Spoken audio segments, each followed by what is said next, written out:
Je vous souhaite la bienvenue à cette autre chronique Ancrez-vous, présentée par l'Ancre à Montmagny, et je suis en compagnie de Jessica Fortier-Lavallée, qui est notre intervenante psychosociale. Jessica, bonjour. Bonjour. Jessica, aujourd'hui, on va parler des limites. Oui, en fait, c'est très...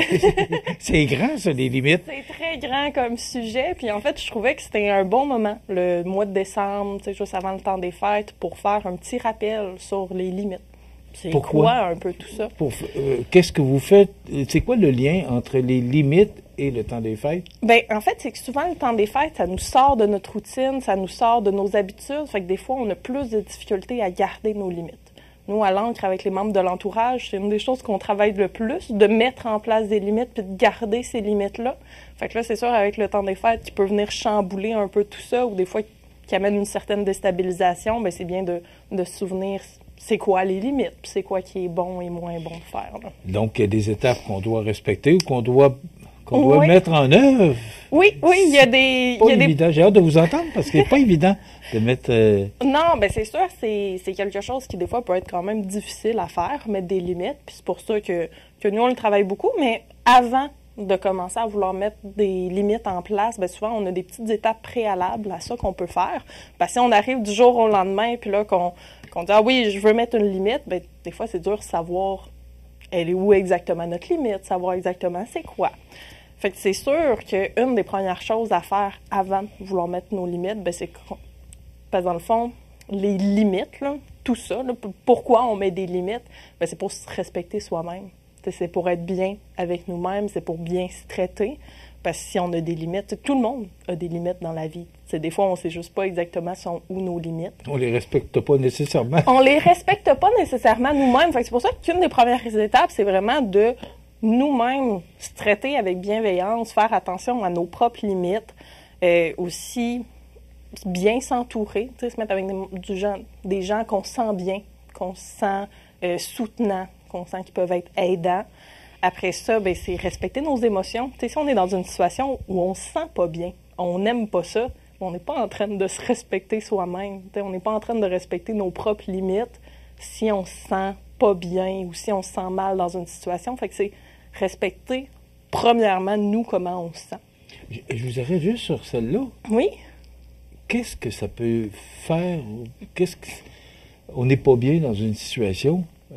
Donc, ça veut dire qu'on a dépassé nos limites. Mm-hmm. Qu'est-ce qui peut arriver si on ne les respecte pas, ces limites-là? Bien, c'est plus, en fait, à force de ne pas respecter... Je prends l'exemple parce que ça arrive quand même. Bien oui, ça nous arrive on n'est pas bien tous, dans une situation. Ça nous arrive tous de ne pas respecter. Tu sais, des fois, on a tout mis en place, on a vraiment respecté nos limites, puis la situation change, puis on tombe pas bien quand même dans cette situation-là. Tu sais, on peut pas parce qu'on respecte nos limites que toutes les situations vont venir le fun et agréable. Tu sais, on va continuer de vivre des situations moins le fun.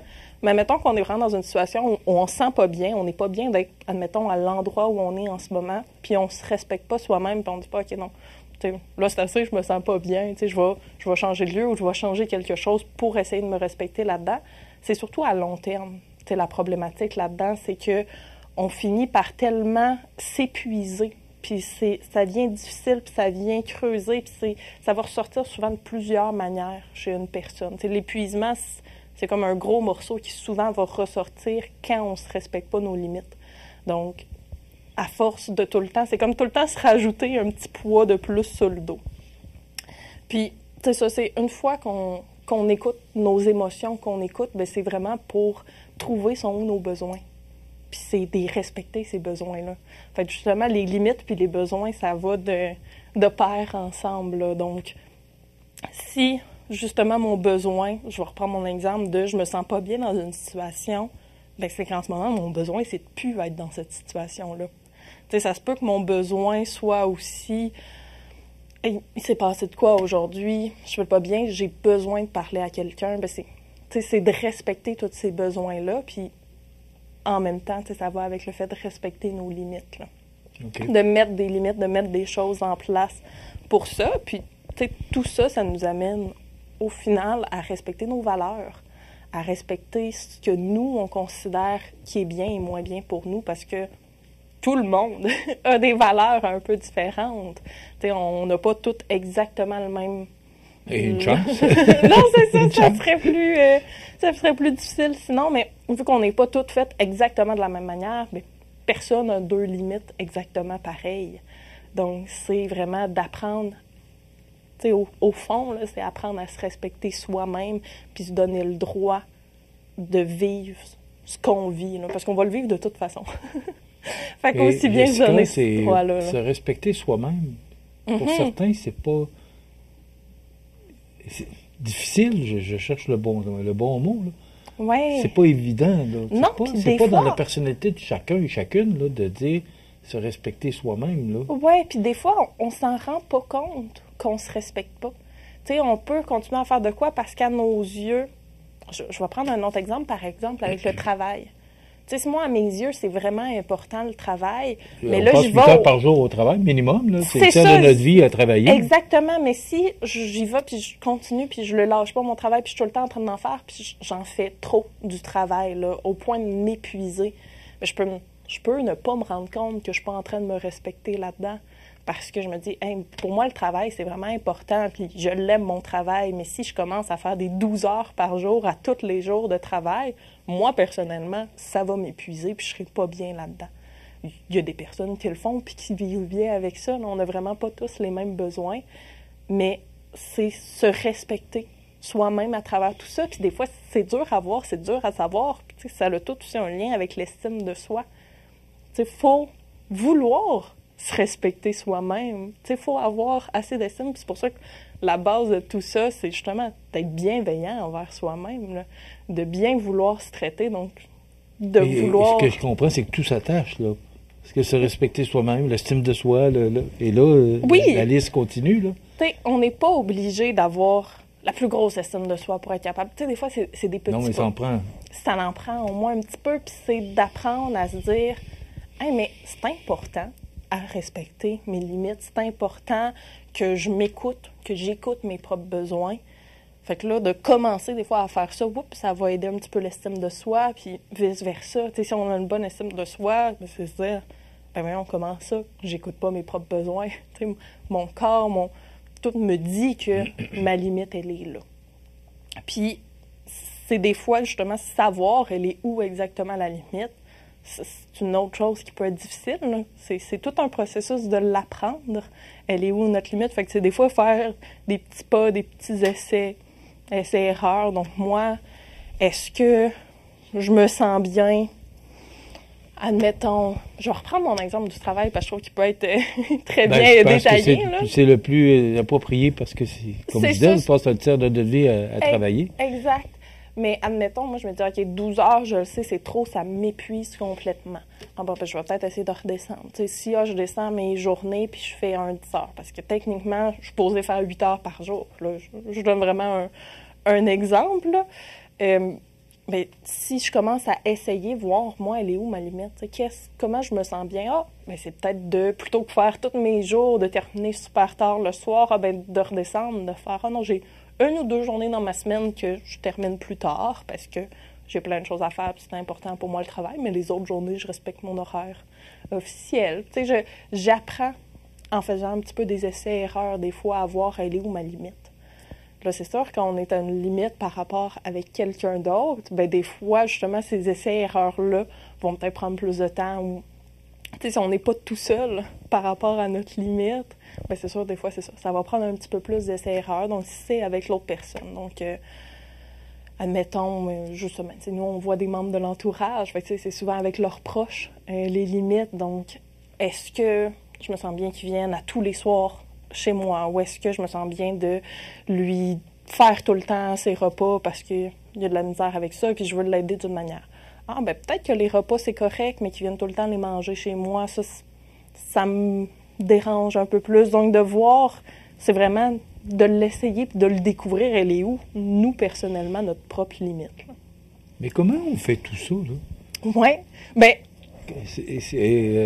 à parler ou à parler à une intervenante psychosociale? Comment on fait pour... c'est sûr! Parce que c'est beaucoup ce que vous dites, là. Oui, puis c'est sûr que dans le fond, les intervenantes, justement, sont là pour accompagner dans ce cheminement-là. Quelqu'un que ça va super bien puis qu'il n'y a aucun problème, mais souvent, c'est parce qu'il va quand même bien les connaître, ses limites. Puis il va bien déjà savoir ça. Mais quelqu'un qui a plus de difficultés avec ça, ou qui, nous, justement, c'est un membre de l'entourage, donc qui vit des fois plus de moments difficiles avec son proche, plus de choses, puis que la limite, justement, elle est difficile à établir et à savoir elle est où exactement. Puis c'est sûr que, justement, les intervenantes sont là pour aider à faire ce cheminement-là. Puis c'est une fois qu'on a trouvé notre limite, puis, ou qu'on essaie du moins de mettre une limite en place, parce que des fois, c'est ça, on va en essayer une, puis là, on se rend peut-être compte après un moment que, non, elle a besoin d'être un petit peu plus loin, ma limite. J'ai besoin d'un peu plus que ce que je pensais au départ. Mais pour les respecter puis bien communiquer nos limites, on a la règle des 5 C, qu'on appelle. Donc ça, en fait, les 5 C, c'est pour clair, concrète, constante, cohérente et conséquence. Je vais les prendre un à la fois, là. Oui.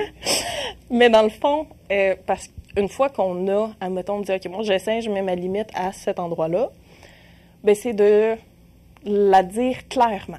Donc, il ne faut pas qu'il y ait d'ambiguïté sur c'est quoi notre limite. Donc, par exemple, je voulais emprunter ma voiture, puis je ne suis pas sûre, je me sens à l'aise avec ça, mais je dis, non, regarde, ça ne me dérange pas, je vais vous la prêter, mais je veux que vous mettiez de l'essence lorsque vous revenez avec. Je veux qu'elle soit au même niveau au retour. Fait que, c'est clair ce que je demande. Okay. C'est oui, tu peux la prendre, mais moi, pour me respecter moi-même, ça me prend ça. Après ça... Concrète. Concrète. Donc, c'est vraiment que ça soit quelque chose de tangible. Donc, par exemple, comme là, avec l'exemple que je viens de vous le dire, l'essence, c'est tangible, c'est clair. Donc, c'est que mes attentes... C'est concret aussi. C'est ça, c'est clair, c'est concret. Donne-moi mon auto comme au même niveau d'essence qu'elle était. Exactement. Puis c'est, dans le fond, je définis ce que j'attends dans ma limite. Là. Donc, c'est très... je les réutilise souvent, les mots des 5C, là, mais c'est très... J'ai juste très clair en tête. C'est clair, ben oui. C'est tellement concret que c'est clair. Oui, exact. Constante. Parce que là, je vois le temps passer. Oui, la constance, en fait, c'est de garder la même limite dans le temps. Donc, tu sais, de ne pas changer notre limite selon nos humeurs. Puis c'est ça aussi avec le temps des fêtes qui est des fois important parce que là, c'est une période vraiment très spéciale, qu'il y a plein de changements, il y a plein de chamboulements, puis des fois, ben on oublie ou on a mis des limites en place, mais là, on se dit « Ah, c'est pas grave, c'est le temps des fêtes ». Mais non, c'est quand même important. Tu sais, oui, il y a moyen qu'il y ait des limites qui changent, mais c'est correct de le dire de manière claire et concrète au début si on veut changer la constance. Mais dans le temps, il faut qu'elle reste pareille. Cohérente, ben ça va avec... Cohérente, ça va avec tout ce qu'on a parlé avant. Il faut que nos limites soient cohérentes avec nous-mêmes, nos besoins. Puis si nous-mêmes, on est toujours en train de ne pas du tout respecter notre limite, bien, ça ne fait pas de sens qu'on demande à notre proche de respecter notre limite ou à quelqu'un d'autre de respecter notre propre limite si nous-mêmes, on ne la respecte pas. Fait qu'il faut être cohérent dans ce qu'on demande. Puis conséquence, en fait, c'est que parfois des limites, même si elle a les 4 C avant, bien, si quelqu'un a de la misère à respecter tes limites, parce que souvent, c'est qu'il n'y a pas de conséquences reliées à ça. Donc, si ça ne change rien pour l'autre de ne pas respecter ta limite, bien, des fois, il n'y aura pas tendance à la respecter ta limite. Donc, c'est de mettre des conséquences, mettre des choses en place pour te protéger toi-même puis protéger tes limites. J'aime ça, se protéger soi-même. Oui, parce que c'est vraiment pour notre bien-être qu'on le fait, qu'on met des limites en place. C'est pour notre bien, c'est pour nous-mêmes qu'on fait ça. Là. Donc, c'est important de ne pas l'oublier, ça. Là. C'est intéressant. Oui. Donc, pour le temps des fêtes, là, mettez vos limites. Puis exactement. Puis respectez-les. C'était tellement important pour vous, là. C'est ce que je retiens de cette belle chronique. Donc, les limites, surtout à l'approche du temps des fêtes, c'est important qu'on puisse les établir. Oui, exactement. Jessica Fortier-Lavallée, qui est intervenante psychosociale à l'ANCRE, l'organisme qui est situé au 182 avenue de la Fabrique Montmagny, 248-0068. Pour rejoindre Jessica, c'est le bureau 203. 103. 103. Je savais que je n'étais pas loin, c'est juste 100 bureaux de moins, alors c'est 103. Ouais, exactement. Alors, Jessica Fortier-Lavallée de l'ANCRE, voilà, ça complète notre chronique Ancrez-vous pour aujourd'hui.